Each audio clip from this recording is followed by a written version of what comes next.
Good afternoon and welcome to the Carr Center for Human Rights Policy at the Harvard Kennedy School. I'm Sushma Raman, the Executive Director of the Carr Center, and it's my honor and privilege to welcome you to today's conversation with Margaret Huang and Shannon Watts. We'll be discussing the intersection of anti-Asian violence, violence against women, and gun violence and homicides. We'll be discussing the recent killings in Atlanta and the broader context in which this occurred, the ways in which these acts were covered by the media and addressed by law enforcement and public leaders, and the role of civil society, social movements, and all of us in building a more just and inclusive society. I'll introduce our speakers in the order in which they will share some brief remarks, after which we will open it up for questions, and we welcome our audience to post questions in the chat that we will draw upon. Margaret Huang has been an advocate for human rights and racial justice for 25 years. She's the president and chief executive officer of the Southern Poverty Law Center, a well-regarded organization that works in partnership with communities to dismantle white supremacy, strengthen intersectional movements, and advance human rights. She spent her entire career championing social justice and human dignity, advocating against discrimination and oppression in all forms. Prior to joining the Southern Poverty Law Center, Margaret was the executive director of Amnesty International USA, where she led campaigns to protect the human rights of migrants and refugees, survivors of torture, gun violence victims, and activists and protesters across the globe. We'll next hear from Shannon Watts, who's the founder of Moms Demand Action, a massive grassroots movement of people in the United States fighting for public safety measures to protect people from gun violence. This first began when she created a Facebook group with the message that all Americans can and should do more to reduce gun violence. Moms Demand Action has now established a chapter in every state in the US and is part of Every Town for Gun Safety, the largest gun violence prevention organization in the country, with over 6 million supporters. So thank you both for joining us today. Over to you, Margaret. It's a great pleasure, and thank you, Sushma, for having me. I look forward to this conversation with Shannon and with you. The last week has been an incredibly difficult time for so many Asian Americans and so many Asians in the United States. And I think it's important to note that those are distinctive. We have both Asian Americans and Asians directly from Asia in our country, and we have to think about what all of these communities need. In the last week, we actually first heard from our colleagues at Stop AAPI Hate, which is a nonprofit organization that has been documenting incidences of bias, discrimination, and violence against Asians and Asian Americans in the United States. That report came out on Tuesday, just a few hours before the shootings took place in Atlanta. And of course, since those shootings, we've seen additional attacks on Asians and Asian Americans in different parts of the country. What that report documented is that there's been an increase of more than 150% of hate crimes against Asians and Asian Americans, as well as our Pacific Islander brothers and sisters over the last year. Their incident reports document nearly 3,800, and that actually doesn't include the last several weeks, so we are well over 4,000 that have taken place since the beginning of the COVID pandemic really hit the United States. And that violence, that discrimination, and that bias really reflects a growing rhetoric and hateful narrative that came from the very top of the US government. Former President Trump started this narrative with his references to the China virus, to Kung flu, and other racist terminology that he used to describe the COVID pandemic. That narrative was not only embraced by the president, but has been embraced by many other political elected officials and unelected officials who have used that narrative to justify their inaction when confronted with evidence of discrimination and bias against the Asian and Pacific Islander communities. The report goes into some great detail about the kinds of incidences that have been experienced. It's everything from hateful language, slurs, name calling, to destruction of property. Many Asian business owners have had their stores targeted for graffiti, to entering and breaking and stealing of materials, or simply damaging of possessions and property, all the way to assaults and violence directed at community members. And this is not the first time this has happened in US history. I think what's quite extraordinary about this moment are a couple of things. First, the remarkable solidarity that we've seen from so many other communities across the country. Many people recognizing that this is not the first time that Asians have faced this kind of discrimination in the United States. And also that this is something that we're all confronting together, that in this particular instance, the violence was targeted against Asian women, but in so many other instances, it targets against African-American women or African-American men. It targets Latino men and women, and it targets Muslim and Arab and South Asian communities who are identified with other issues of discrimination. So we will not be able to effectively counter any of this discrimination unless we see that solidarity continue, unless we see each of our communities really standing up and supporting others and speaking out when we see these kinds of hateful incidences.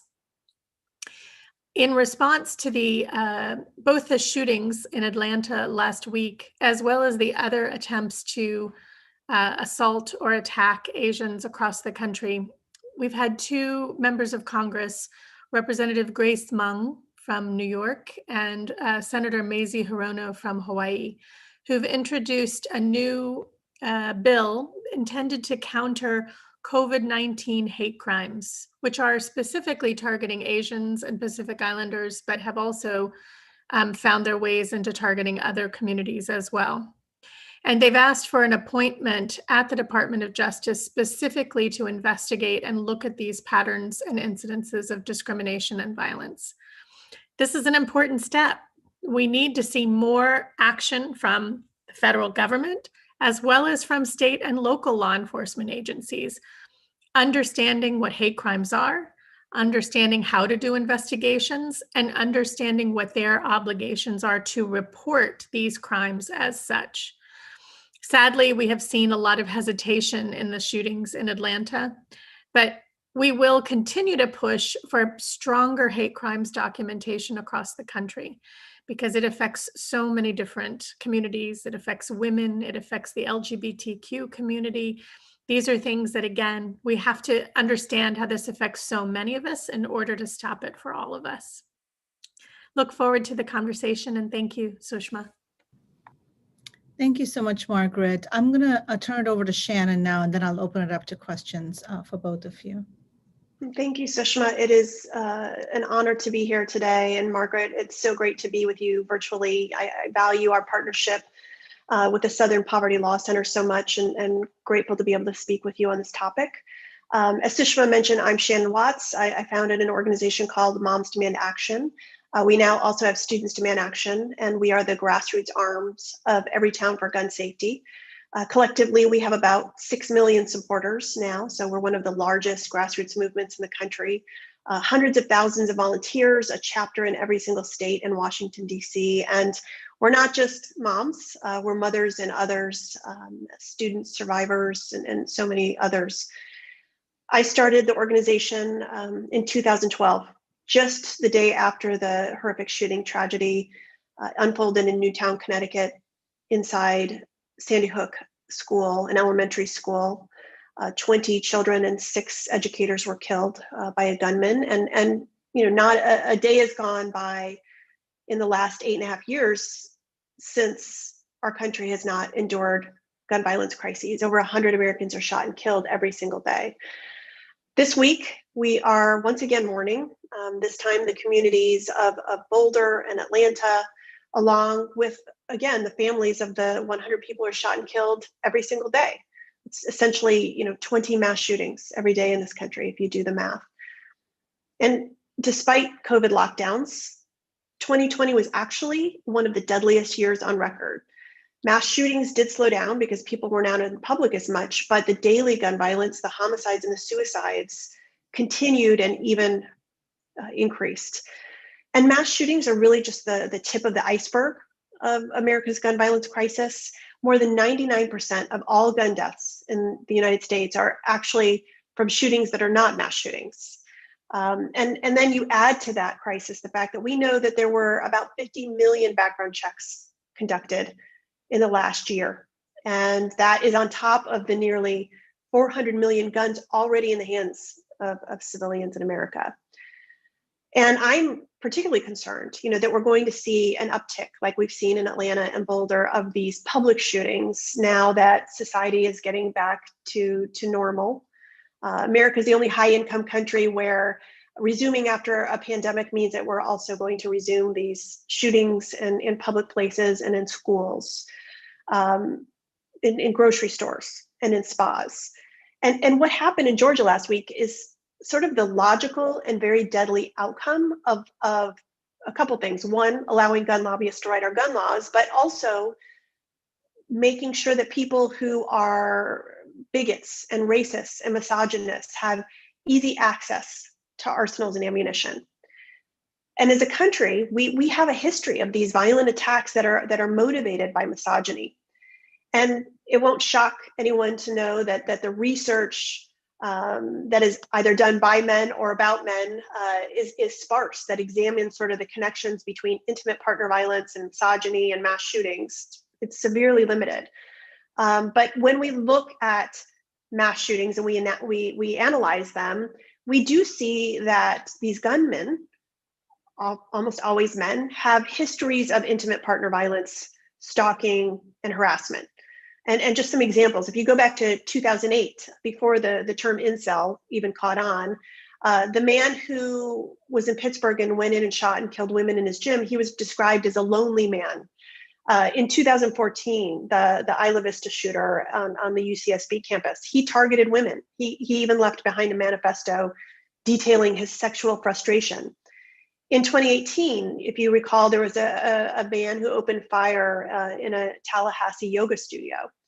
And he shot 6 women, 2 fatally. And he had, again, YouTube videos documenting his extreme misogynistic and racist views. And then more recently, the gunman in Dayton, Ohio, who killed 9 people the summer of 2019, including a sibling, he was known to have violent fantasies of raping and murdering his classmates who were women. And then we saw this dynamic in the Capitol insurrection. When you do an analysis of who those people were, some of whom were armed, at least 9 far-right insurrectionists in the riots had a history of violence against women. And one of them even used an alias that referenced the Isla Vista shooter. So not all misogynists are gun extremists, but it sure seems like most gun extremists are misogynists.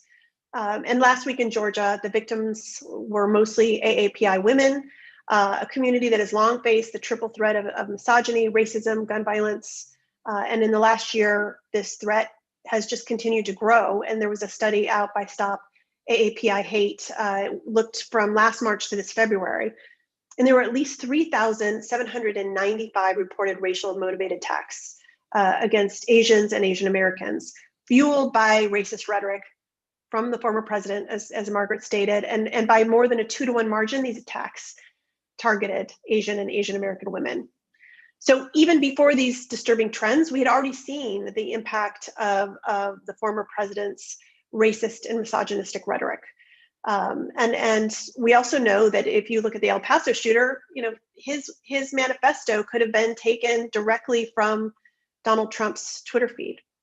So anytime Donald Trump or the NRA leaders or right-wing media extremists repeat the racist tropes about the pandemic, the entire AAPI community is placed in even more danger. So there's many reasons for misogyny and violence, but weak gun laws are a key factor in the risks that women, and particularly women of color in the United States, face. It's going to take a long time to address that at its core. But strengthening our gun laws at the state and federal levels, like passing background checks, reauthorizing the Violence Against Women Act, those things go a long way toward protecting women right now. The bottom line is that America is the only high-income country that gives dangerous men easy access to arsenals and ammunition to carry out these heinous acts. And it really puts women in real danger. Women in the United States are 21 times more likely to be killed with a firearm than in any other high-income country. Nearly 1 million women have been shot at or shot by an intimate partner, and 4.5 million women have been threatened with a gun by an intimate partner.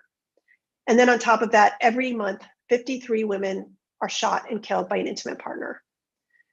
Again, this is the sad but logical outcome to allowing gun lobbyists to write our gun laws. Our grassroots supporters have been working on solutions in cities, states, Washington, D.C. Earlier this month, the House passed 4 crucial gun safety bills. One bill would require a background check on all gun sales. One would reauthorize VAWA. The third would close what's called the Charleston loophole, which allows licensed dealers to sell a gun after 3 days if a background check hasn't completed. And the fourth was the George Floyd Justice and Policing Act. Now it is on the Senate to turn these bills into law. It has been 25 years since our leaders have passed a federal gun safety law. That is 25 years of senseless gun violence, like in Boulder and Atlanta and countless communities every single day that don't ever make the headlines. So I hope everyone will join me in telling our senators that we need more than thoughts and prayers to prevent gun violence. We actually need them to act. And one way people can do that is to text the word checks, CHECKS, to 64433. We will contact you with your senators. We will give you the talking points you need to have conversations with them and to remind them that background checks are bipartisan and overwhelmingly popular. So thank you also for joining me to participate in today's conversation.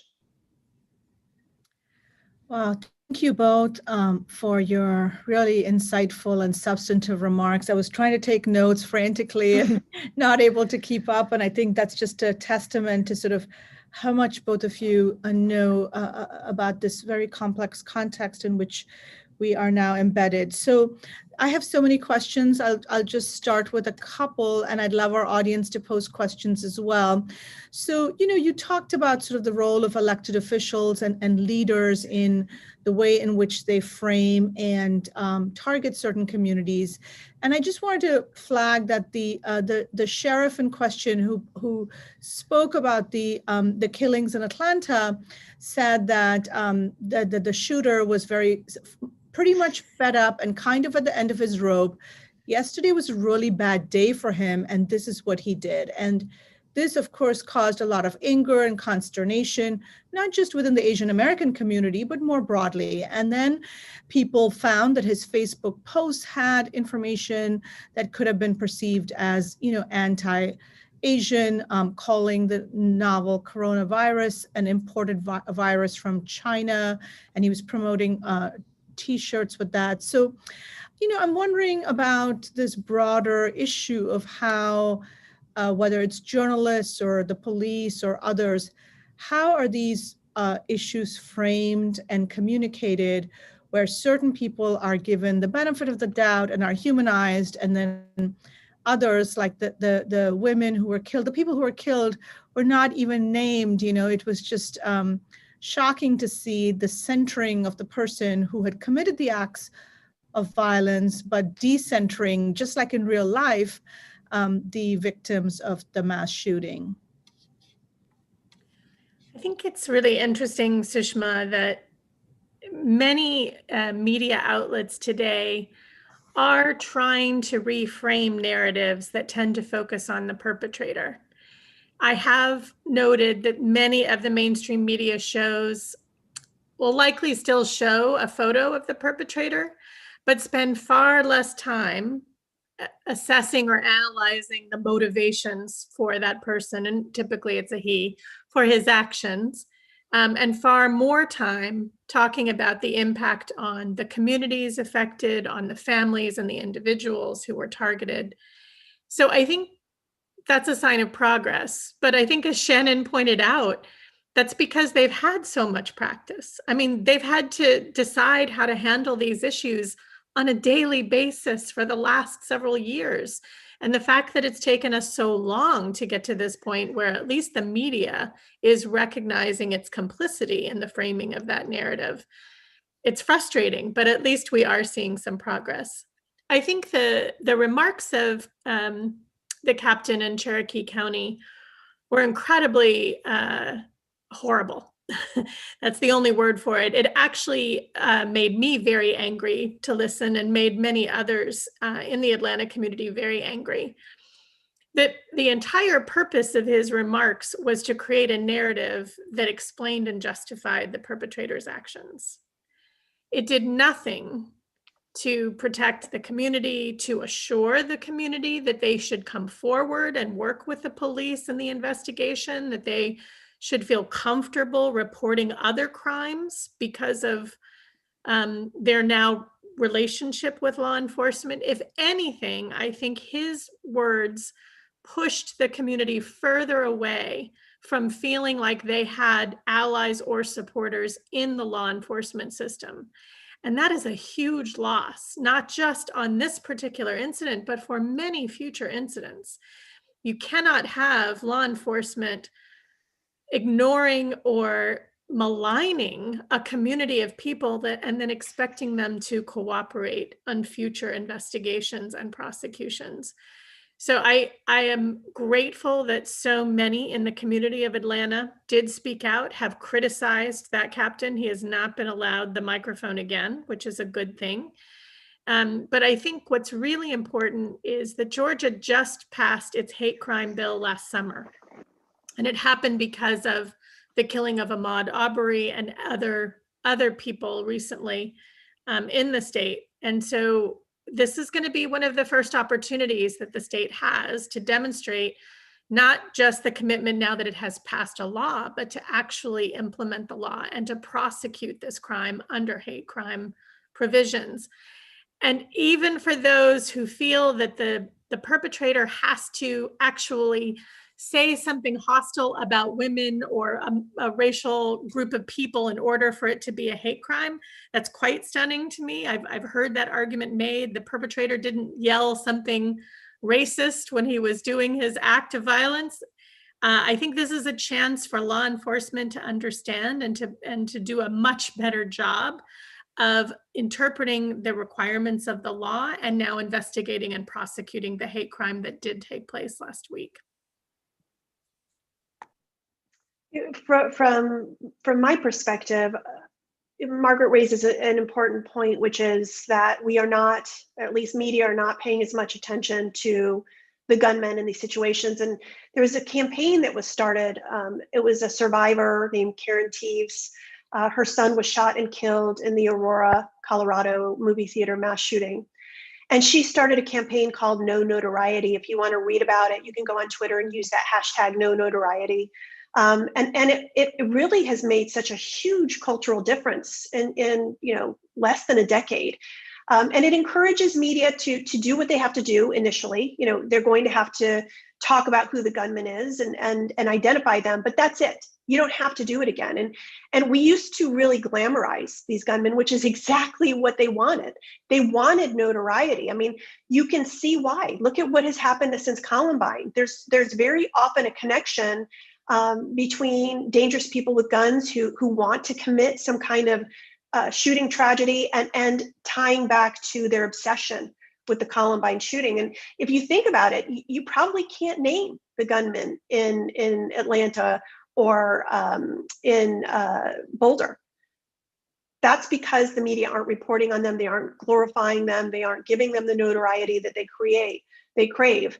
But the case with the sheriff is an interesting one. And I've read so much fantastic reporting, mostly by women who have said, this is a common narrative. Every time there is a shooting, especially if it involves women, that they allowed this man to identify as a sex addict, that they allowed him to say that he was not committing a hate crime. Since when do we trust a perpetrator to tell us, exactly what his motives were? I mean, it is sort of absurd. And at the core of it is power. At the core of it is who holds the power in our country.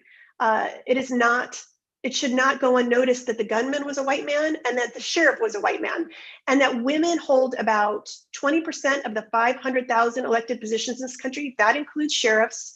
And that women are only about 5% of Fortune 1000 CEOs in this country. We only have certain levers of power that we can pull right now until there is parity.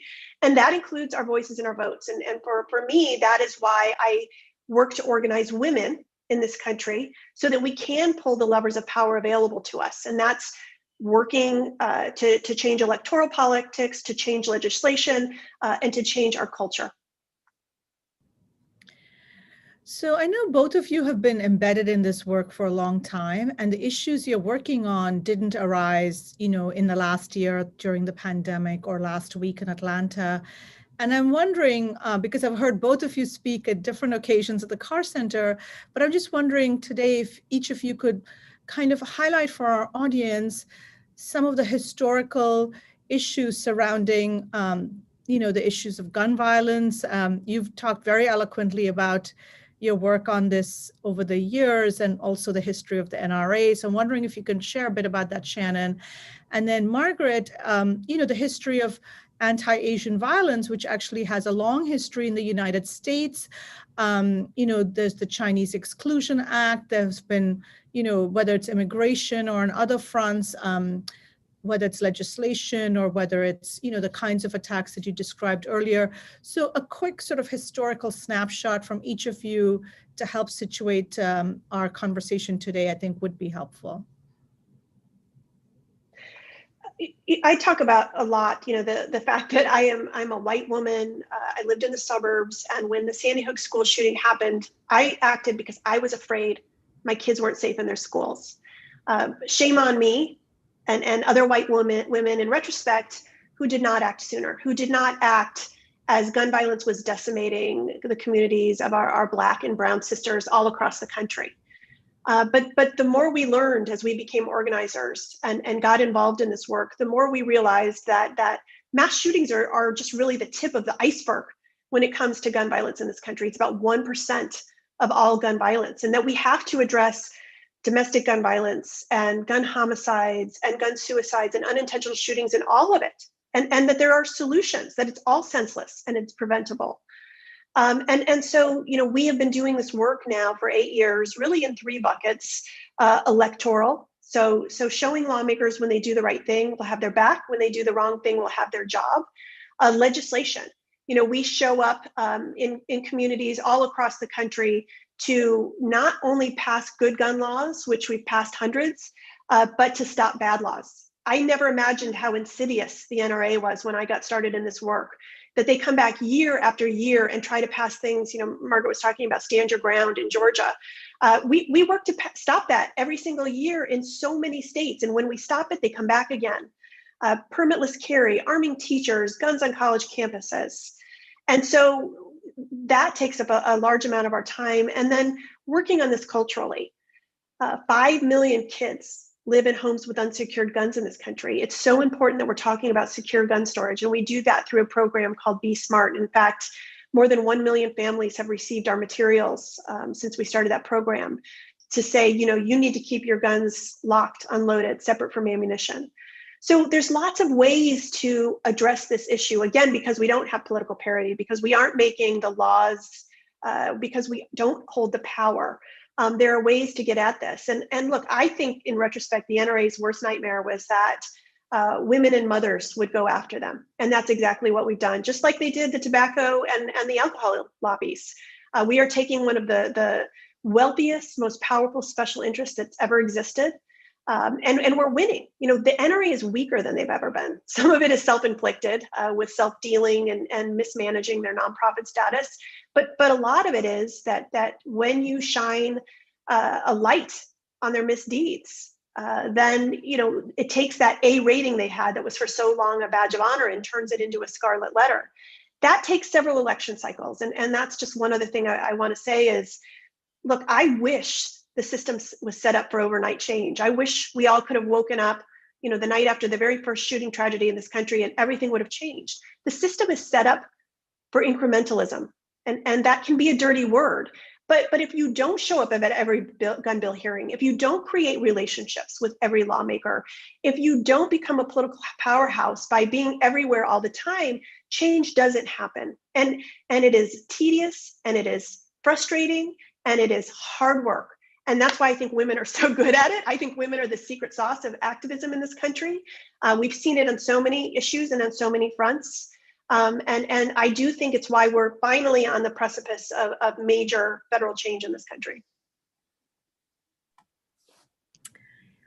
So there is, as you say, Sushma, an incredibly long history of anti-Asian discrimination and violence. It actually goes back probably earlier, but is pretty well documented starting in the 1850s, which is when so many Chinese started coming to this country, deliberately recruited to come work on the railroads and in the mines of the western part of the country in California and in other parts of the West.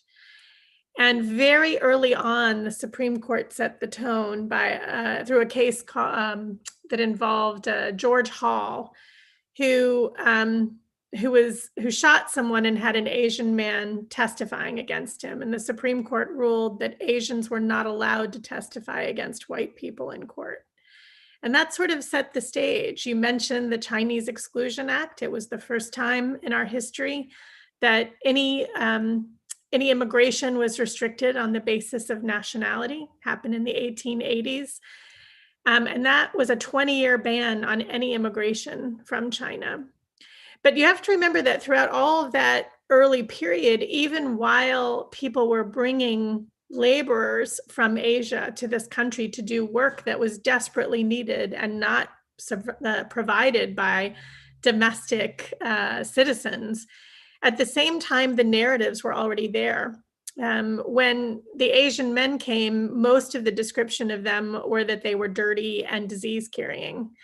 And women were actually explicitly excluded from coming to the country because they were all deemed prostitutes, which gets us to the narrative that was framing last week's claim around sex addiction and how the perpetrator of the Atlanta shootings had to go after these people. There's a strange fetishization of Asian Americans by misogynists in this country who use that to both justify and explain behavior that should never be accepted. It wasn't just Chinese Americans, though, of course. We had the internment of Japanese Americans during World War II. We had the Vietnamese refugees who resettled in our country after the Vietnam War, those people who were allies to the United States during the war. And they were targeted by the KKK when they were trying to resettle here in the United States and build out their communities. So we have a very long history of discrimination, of racism, and of violence against the Asian community. I think, though, it's also just worth flagging that there is a particular discrimination levied against Asian women. And some of it has to do with this notion that it is also about sex work, or also about the prevalence of the stereotype of Asian women being docile or servile or subservient, and so many different pop cultural references. But it's part of this larger patriarchal violence narrative that Shannon actually referenced. That is something that the Southern Poverty Law Center has been studying for a long time. People who embrace hateful and extremist ideologies rarely limit that hateful ideology to one group. And what we have consistently seen is that many of the groups who are advocating an overthrow of the US government or advocating the elimination of a particular group of people, they frequently are practitioners of domestic violence, and they embrace a misogyny that is very well documented across these extremist groups. This is something that we've been studying a lot more closely over the last couple of years, really understanding the intersectionality of the ideologies that allow this kind of hate. And it's something that desperately needs more research, but also more attention. Because I think if you look at any of the other examples of some of these terrible mass shootings, it is not far to find misogyny and violence against women in nearly all of them. And we really have to understand why that's driving so much of the behavior and so much of the violence that we're seeing. Thank you both. I'm going to call on a couple of the audience questions. I'll draw on them. Let's see.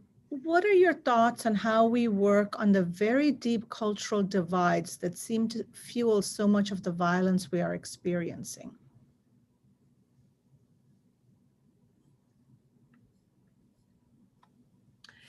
I know that was a question from someone else, but can you, is there any more to that? I think I need a little bit more to help answer it. Deep cultural divides between? Well, I don't have the full context of the question, so you could interpret it the way you wish. But I would think about the fact that, there is half of the population perhaps that believed in the big lie I'm interpreting the question my own way, right? Okay. And there's a number of people who stormed the Capitol, kind of connecting the dots with some of the things that you and Shannon have said. So, how do you transcend these divides? Is there a way to do that? Thank you, Sushma, for your interpretation, which I like very much. Thank you. That's helpful. Well, if you don't mind, Shannon, I'll jump in, but maybe we'll have a different interpretation, which will be fun too. So what I would say is that we do have a problem at the moment that we don't have a shared history or a shared perspective on the problems in our country. I think the big lie has really brought that schism out into the open. And so you have 70 million people who still very strongly believe that the election was stolen. And you have closer to 80 million people who are relieved that the country is moving forward. And when you have that much of a schism, it makes many of our efforts really difficult because we're not reaching across and building understanding about our shared problems. We actually perceive wildly different problems. So there's different ways that we have to think about this. One is very much around civic education. We have to reinstill a belief in one set of facts and one truth. And we might not all like what that truth is, but it doesn't mean that it's not a truth or that we can pick an alternative that we prefer. I think it's also really important that we start documenting our history in a different way. There's a big push right now to actually have a commission, this is legislative efforts, a commission to look at how we would build truth and racial healing in the country, as well as a separate legislative effort to push for a commission to explore reparations in this country. And both of those speak to the fact that we don't have a consensus in the country about our history, about what the implications of that history are for different racial groups, and about what we might need to accept in order then to move forward together. And I think both of those are things that the Southern Poverty Law Center is working on and promoting, and we're seeking to then build some better collective understanding of where we're coming from so that we can work on where we need to go. I think everything Margaret said is right on. There's sort of this through line between gun extremists and insurrectionists.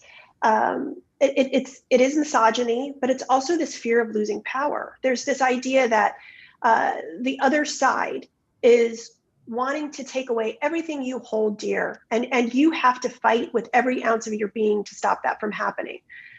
So you need to go buy guns. So you need to show up at your polling place and threaten people, show up at your elected official's home, do all of these horrible and dangerous things in the name of not losing power, and believing sort of this lie. I can tell you from my perspective, dealing with gun extremists, I don't know that there is much that can be done other than getting everyone off the sideline who doesn't have that belief to act. I don't have productive conversations with extremists. That doesn't mean people who are moderate or in the middle, their minds can't be changed because they're thinking about this in a logical, rational way, and they just happen to have a difference of opinion or experience. I'm talking about people who are fully entrenched in QAnon theories and the NRA's ideology and all of the other things we've seen raise its head. And it's always been there, right? But it's just been enabled through the last president. And so when we talk about how do we change hearts and minds, it's really getting what has been a silent majority to be a vocal majority. And so that they have more power and control than this, what has been for so long, a vocal minority that has held sway over so many of our laws, including gun laws. And, you know, I think from a gun safety perspective, we have done exactly that, right? If you look at what is driving people to the polls, it is the issue of gun safety, in particular women. It's how we won the House in 2018 and elected people like my former fellow volunteer, Lucy McBath, who's now a member of Congress, and she is a gun violence survivor. It's how we flipped both chambers of the General Assembly in Virginia in the NRA's backyard in 2019. When the exit polling was done, it showed that gun safety was one of the top 3 issues that drove voters to the polls. And I think it's how we won the presidency and the Senate and held the House. So, you know, I get so frustrated because I see people after shootings like we've seen in Atlanta and Boulder say, you know, sort of wring their hands or express cynicism or say this is hopeless. It's not if everyone gets off the sidelines. Like, don't ask others to do the heavy lifting for you. This will take every one of us getting involved. There truly is strength in numbers. And I think that's how we eventually bridge that divide, by just making sure that those people who are on the right side of history are the ones in power. Thank you. So we have another question from the audience, and this is an interesting question. I'd be curious as to your take on this, and I think I have a point of view as well. It is, do you see tension between the movements to reduce gun violence and hate crimes on the one hand, and the movement to defund or abolish the police on the other?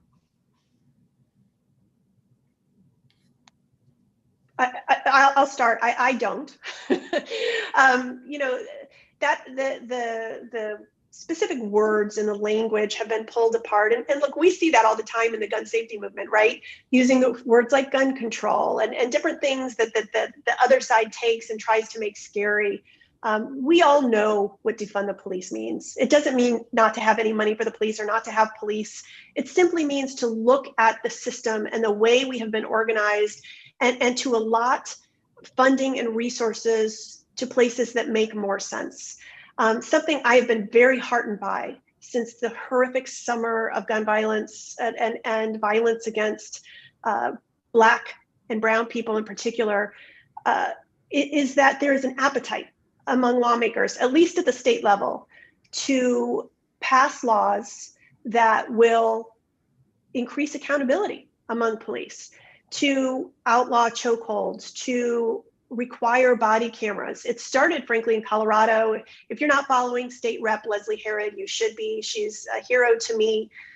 She was able to, in just weeks, get this legislation introduced and passed and signed into law. And now, what did she do yesterday day after the Boulder tragedy? She introduced legislation that will require gun owners to report lost and stolen guns. Like, she is truly a hero to me. But anyway, there have been over half a dozen other states where Moms Demand Action volunteers, and again, when you talk about heroes, showing up in person in masks, risking their own safety to testify in favor of these laws that will hold police accountable. And again, when you talk about the evolution of our movement, it is important that we say that police violence is gun violence. And it is important that we look for solutions and act on those solutions as well. And so I'm very proud of our volunteers and our organization that this is a policy priority for us. I'm going to actually share a fun anecdote from my time at Amnesty International. When I was there, we actually started working on the issue of gun violence in the United States as a human rights crisis, which was a first for Amnesty. And the way that we were able to do that, Amnesty is also a member organization. And so we consult with and engage our members in making decisions about the campaigns we run and about the policy positions that we would take on. And the ways that our members felt most comfortable tackling the issue of gun violence was by first targeting the lethal use of force by police, because it is very clear under human rights law that governments cannot take lives without far more accountability than has been demonstrated in the United States. And so actually Amnesty's gun violence work started with a campaign to stop lethal use of force by police and to hold police accountable, which is interesting because now, of course, we're looking at a much broader campaign. But I share that because, as Shannon noted, these two issues are deeply intertwined, and people who care about the human rights of all communities have to care about both. You can't pick or choose between them. I would say that one of the challenges we have, and Shannon mentioned this, the acceptance of incrementalism in seeing the progress we need to see, can be very frustrating for grassroots activists who can think much bigger and much more creatively about solving problems than policymakers can. And so one of the things that I have loved about the Defund the Police movement is really to challenge all of our assumptions. Are our communities safer because we have police? Are our communities safer because our police have access to military grade equipment that they've received from our military that is, now getting rid of old equipment to buy new equipment? Are our cities and neighborhoods safer because our law enforcement are using cameras on their uniforms? It's a fascinating question, and I actually love and welcome that the Defund the Police movement is challenging us not just to try to do our incrementalism approach, but to actually think very differently. What if we don't have armed police in our communities? What if we adopt gun safety laws that then transform what our police have to do on a day-to-day basis? What if we have systems like there's one now in Oregon where they have a city that has a crisis response unit that doesn't have any law enforcement in it? It's medical employees who can respond to mental health crises or other challenges. What if we reimagine what community safety looks like? And what if we use the resources that we're investing in different ways that actually make our communities feel safer to all of us?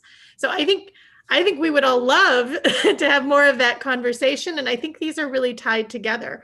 I don't think we can dream big about safety in our communities until we tackle the gun violence issue, until we tackle accountability for law enforcement. They go hand in hand. Thank you. I think you both captured it really well. And I think the need for intersectional movements is even clearer today. So as we look forward, I'd love each of you to reflect, where can we learn more about these issues, whether it's your organizations or others? And are there 1 to 3 things that people who are viewing this should do? Because I think when these events happen, we often feel so paralyzed, right? We feel like, what can we do as one person? We might share on our social media feed, we might give a donation to an organization, but it's just so hard as an individual to take action. So I love some of the examples both of you gave earlier, but I'm just thinking, as we sort of think about not just the killings in Atlanta and not just the past year with the pandemic, but really sort of addressing some of these legacies. And as we look to the future, towards building more just, more inclusive, more peaceful communities, what knowledge should we imbibe, and what are some actions that we should be thinking about taking? There's this story that I can remember reading in the newspaper once before I became an activist, and it was a woman who woke up every day and made sandwiches to feed the homeless people in her community. And she basically said, please stop thanking me or giving me donations to make sandwiches. Please make your own sandwiches. and I think activism is that. It isn't just giving a donation. It isn't just posting or tweeting. It's getting involved, rolling up your sleeves, and actually getting involved in doing the work in the community where you live. There is no other way. That is the only way. I think it was Alice Walker who said, activism is the rent I pay to live on the planet. So find what you're passionate about, find what makes you tick, and get involved. For Moms Demand Action, as I said, we're mothers and others. You can go to momsdemandaction.org, and we have this whole volunteer network who will call you immediately and say, here's the next event in your community, here's the next Zoom you can Zoom into, here's the next thing that you can take part in. And then you can decide, how involved you want to be. An hour a week even will make a difference. So don't think anything is too small.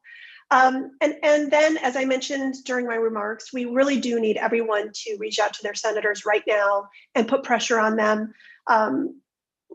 I do think that we can get legislation passed now. We have to. We can't wait weeks or months. So text the word checks to 64433 so that you can get in touch with your senator. I mean, those are the three things. Get involved. If you want to join Moms Demand Action, go to momsdemandaction.org, and please text your senators, reach out to your senators. Those are great. I would second everything Shannon said. So, all right, I've got three for you too, Sushma. The first thing is, we've been hearing a lot from Asians in our communities who are actually really fearful about leaving their homes right now.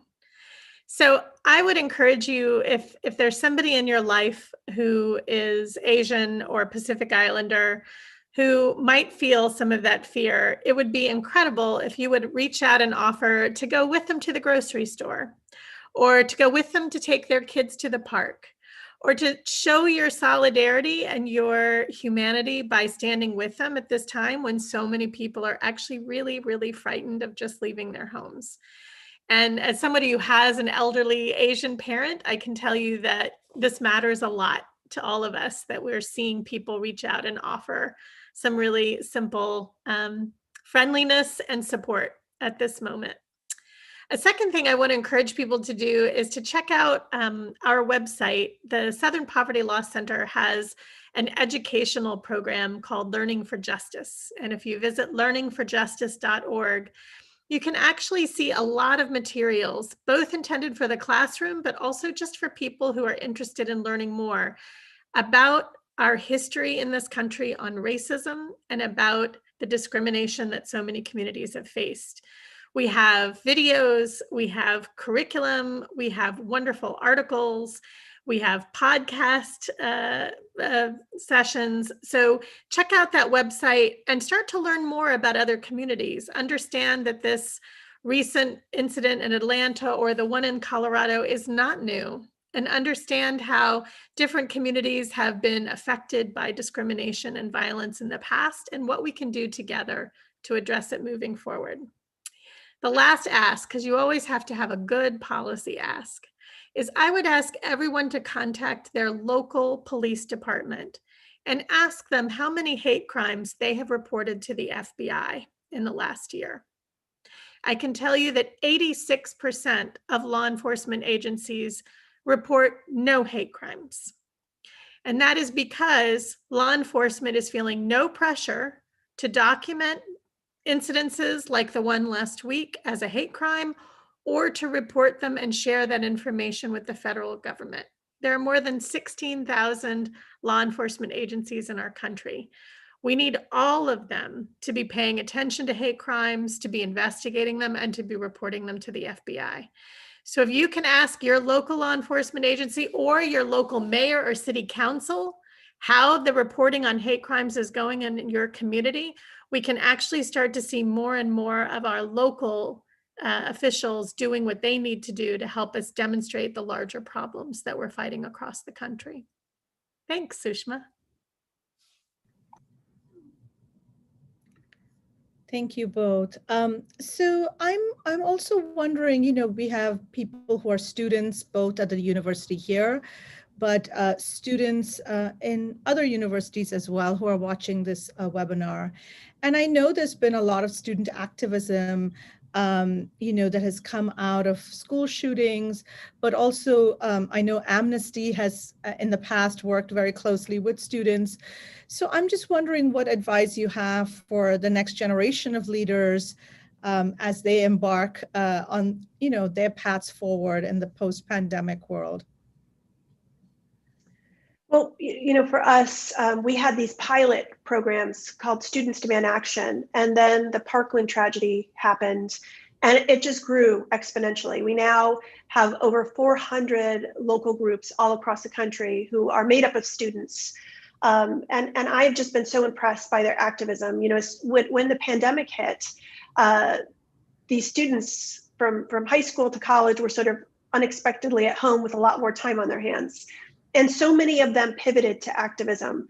Students Demand Action volunteers registered over 100,000 new voters. They have been working to get out the vote before the election. And now they are working right alongside Moms Demand Action to put pressure on Congress to act. So I think this activism is incredibly important. I have 5 kids ranging in age from 20 to 33. And they do activism so much differently than I do. Like, I am not getting on Snapchat.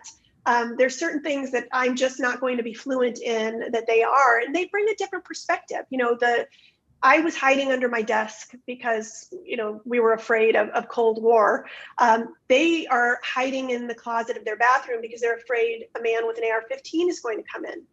So it's a completely different perspective. I think it's incredibly important, and they are going to be carrying the torch, right? Mothers Against Drunk Driving didn't give up after they passed everything they needed to pass and go away. You have to show up year after year and protect the gains and the wins that you've made. And so that'll go on for a long time. And it's the next generation that will carry that torch. I have to say, thank God for the next generation. I'm a Gen Xer myself, and we have been sadly lacking on the activism side. But it's not only on the issue of gun violence, where you've seen clear leadership from young people and from student and youth activists across the country and the world. But think of the activism on climate change. If we see progress in that area, it is because of young people. It is not because of people my age or older recognizing the harm that we have done and the legacy that we're leaving. It's because young people are standing up and saying, this is our life. This is our world. And if we're not standing up for it, we're not going to have much to work on as we go forward. So thank goodness for this next generation. I can't wait to follow all of you. And I agree, I'm not on any of the fun social media sites, but I'm learning, and I will be excited to follow all of you on social media sites. But the key is to remember that this is your world, and it's going to change because you're committed to making it change, not because people like me or anybody else are doing our jobs or our work, but because we're following in your footsteps and taking your leadership very seriously. So look forward to that.